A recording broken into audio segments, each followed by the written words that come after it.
À la une de l'actualité de la mi-journée, les résultats provisoires des élections municipales partielles et complémentaires du 28 mai. Le parti au pouvoir et ses alliés remportent 16 des 19 communes concernées. La proclamation officielle des résultats a eu lieu ce matin par la CENI. De nous rejoindre pour les informations de la mi-journée. Un très bon appétit si vous êtes à table. C'est fait donc pour la proclamation officielle des résultats des élections municipales partielles et complémentaires du 28 mai.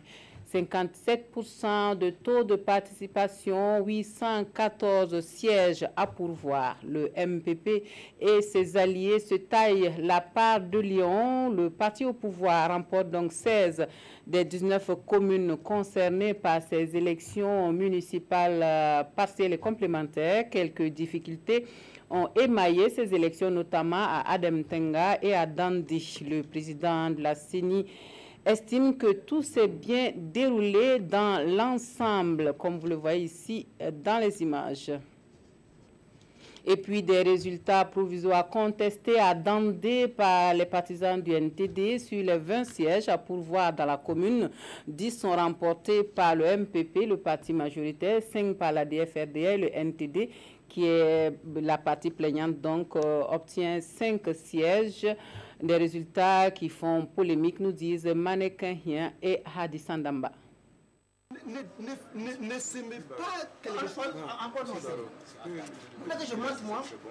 c'est pas ça. Polémique autour des résultats provisoires des élections municipales partielles et complémentaires. Nous sommes ici, au siège de la Commission électorale communale indépendante, ceci de Dandé. Ces partisans du Nouveau Temps pour la démocratie, le ND, s'insurgent contre les résultats provisoires de ces élections.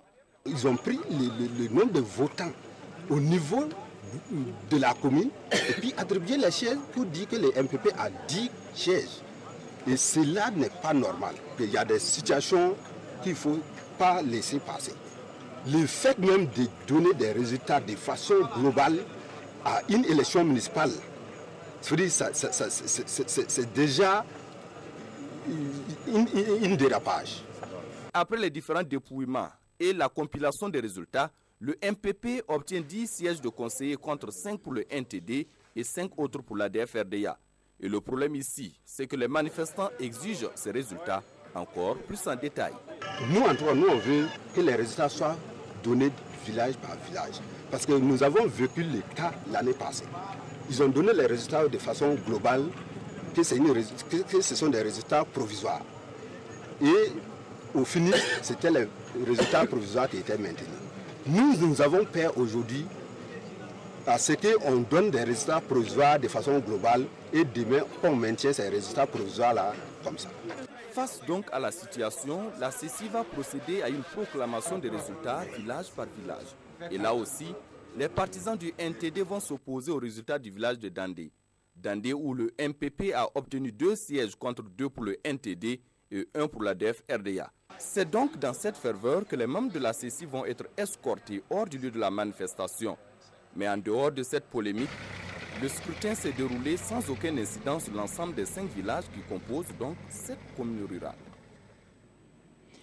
Autre point de l'actualité, à Bobo-Dioulasso, on sensibilise les jeunes sur leur contribution dans la réussite de la mise en œuvre du programme national de développement économique et social. Une conférence publique sur le référentiel de développement au Burkina Faso sert aussi de prétexte à l'association de soutien aux actions communales pour évoquer des sujets liés à la sécurité intérieure et à la citoyenneté. Martin Zerbo, Carole Mireille Tougma. Une conférence pour les jeunes sur le plan national de développement économique et social, PN2S. L'enjeu, aider la jeunesse à mieux s'approprier ce référentiel de développement pour la réussite de sa mise en œuvre. Notre pays vient de s'engager dans la mise en œuvre du PNDS. Il est certain que dans la mise en œuvre de ce plan, les jeunes doivent jouer leur partition. Parce que la jeunesse constitue le développement. D'où une communication sur la contribution des jeunes dans l'exécution du PN2S. Il y a 3 niveaux d'implication pour les jeunes. Le premier niveau, c'est au niveau du pilotage. Et le deuxième niveau même, c'est le financement du PNDS. Et la troisième plutôt, c'est la mise en œuvre du PNDS sur le terrain. Une exhortation qui a eu un écho favorable sur la cible. J'aimerais solliciter tous les jeunes à motiver d'autres personnes à venir donner un coup de main au gouvernement pour la réussite du PNDS. Le développement socio-économique durable passe également par la citoyenneté, le civisme et la sécurité intérieure. À cet effet, les participants ont eu droit à des communications sur cette thématique avec des experts de ces domaines. L'initiative de cette conférence est de l'association de soutien aux actions communales. Et la saison qui s'installe et avec elle les inquiétudes liées à la gestion des ressources naturelles. La collaboration entre agriculteurs et éleveurs est au cœur d'une réflexion à Bobo-Dioulasso. Les acteurs sont venus des pays voisins du Burkina Faso, animés par cette quête d'un pastoralisme apaisé. Karim Ilboudo Moumounibarou. Les conflits entre éleveurs et agriculteurs sont légion en Afrique. Conscient du danger, il est donc question pour le Burkina Faso de prévenir et minimiser l'impact de ces conflits. Acteurs, organisations fêtières d'éleveurs réfléchissent sur les voies et moyens pour relever les défis de l'intégration intercommunautaire et de l'insécurité dans l'espace CEDEAO. Actuellement, c'est la réduction des pâturages, c'est les couloirs bouchés, les couloirs de transhumance bouchés. C'est des conflits entre agriculteurs et éleveurs très récurrents. Et en tout cas, beaucoup d'autres problèmes qui sont liés même aux éleveurs eux-mêmes. Les problèmes d'éducation, de santé, de citoyenneté. Vraiment pas mal de problèmes que, en tout cas, nous comptons tout faire ici pour trouver des solutions pertinentes. Cette initiative des associations Kawan et Waldefourbe est bien accueillie par les départements en charge de l'élevage. Il s'agit de réfléchir sur la transhumance, sur le pastoralisme. C'est une pratique que nous connaissons tous, mais qui engendre beaucoup de problèmes, d'énormes problèmes. Et ce colloque, il est tenu pour réfléchir sur les stratégies. Parce que, comme je l'ai toujours dit, les problèmes sont connus, les solutions sont connues. Quelles sont les stratégies pour arriver à ces solutions? Et je pense que c'est ça qui sera la réflexion, afin qu'à la sortie, nous puissions avoir une feuille de route. Venus du Bénin, Mali, Ghana, Côte d'Ivoire et du Burkina Faso, les participants ont 2 jours pour échanger afin d'aboutir à des recommandations qui permettront à ce secteur d'être plus dynamique. Et une autre inquiétude pour cette période de campagne agricole, c'est l'utilisation tous azimuts des pesticides. Cela n'est pas sans conséquences pour l'environnement et les animaux. Et la Commission nationale de contrôle des pesticides veut trouver une solution. Elle convie les acteurs à une réflexion à Ouagadougou. Des précisions avec Nathalie Savadogo-Nabaloum. Les pesticides constituent un moyen pour accroître la productivité et la production nationale, foi du directeur général de la production végétale. Cependant, lorsqu'ils ne sont pas utilisés de façon rationnelle et contrôlée, il y a danger pour la santé humaine, animale et même la préservation de l'environnement. Et les acteurs de l'administration publique et privée, dans le cadre de la 20e session ordinaire de la Commission nationale de contrôle des pesticides, mènent ensemble la réflexion à Koudougou pour assainir le domaine. La Commission nationale, avec l'appui des personnes aux ressources, nous avons pu élaborer un projet de loi qui vient d'être adopté par l'Assemblée nationale le 15 mai 2017. Et cette nouvelle loi a un caractère beaucoup plus répressif.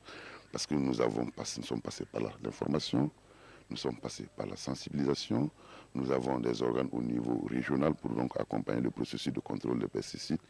Mais nous pensons qu'au-delà justement de cette approche plus ou moins consensuelle, il faut aller à des mesures assez coercitives.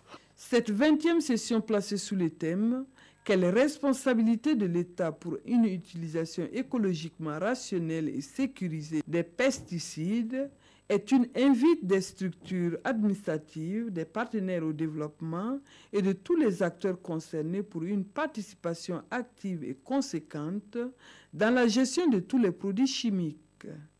Il est aussi question pour ces acteurs d'examiner et de valider le bilan de mise en œuvre du plan d'action 2016 et projeter l'avenir. Voilà une réflexion qui se mène à Koudougou. Une dernière actualité verte dans ce journal qui nous conduit cette fois au Sahel où la mine d'or d'Essakan affiche des ambitions de protection et de sauvegarde de l'environnement. La centrale solaire de 15 MW dont elle veut se doter devrait permettre de réduire la consommation de carburant, de même que les émissions des gaz à effet de serre. Le coup d'envoi pour les travaux de construction avec Martin Ouedraogo et Seydou Zan. Cet effectif, le ministre de l'Énergie donne ici la première pelletée de terre pour la construction de la centrale solaire d'Essakan SA. D'une puissance de 15 MW, cette centrale hybride va permettre à la mine de réduire sa consommation de carburant et aussi de réduire ses émissions de gaz à effet de serre. Une initiative saluée par le ministre Alpha Oumar Dissa au regard des emplois que cela va générer au profit de la population. Cette centrale va permettre à Essakan de produire à moins de coûts. Ça, c'est important. Et deuxièmement, le directeur général de la Sonabel est là. La Sonabel a entamé des discussions avec Essakan SA pour que très rapidement nous puissions raccorder la ville de Dori à partir de Essakan. La construction de cette centrale solaire est la concrétisation d'un partenariat entre African Energy Management Platform, Iran Renewable Energy et Essakan SA. Et selon les responsables de la mine, elle sera la plus grande centrale hybride au monde. Il faut comprendre que nous avons un devoir de produire de façon à ce que la ressource qui n'est pas renouvelable soit faite de façon efficace et de prolonger la vie de la mine le plus longtemps possible pour sécuriser les nombreux emplois. Vous savez, il y a 2200 emplois permanents à Essakan. 95% sont burkinabés et c'est important non seulement pour la région du Sahel mais pour le Burkina Faso.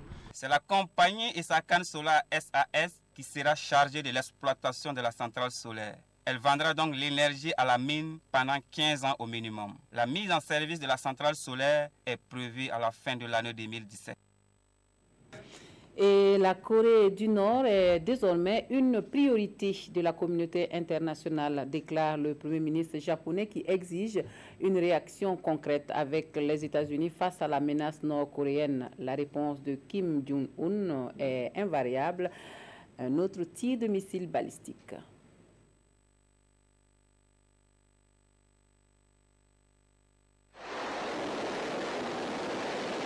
Un énième tir nord-coréen, c'est la réponse du dirigeant Kim Jong-un aux menaces de sanctions renforcées du G7. Pyongyang a procédé hier à un tir de missile balistique, missile qui a parcouru près de 450 km en direction du Japon. Quant aux sanctions internationales, elles font l'objet de négociations entre Washington et Pékin, seul allié de Pyongyang. Le Premier ministre japonais exige pour sa part une réaction concrète avec son allié américain. Comme nous l'avons conclu lors du récent sommet du G7, le problème nord-coréen est une priorité de la communauté internationale, insiste Shinzo Abe. Pour maîtriser la Corée du Nord, nous prendrons des actions spécifiques avec les États-Unis. Samedi, à la fin du sommet à Taormina en Sicile, les dirigeants du G7 ont qualifié de menace grave le programme balistique nord-coréen.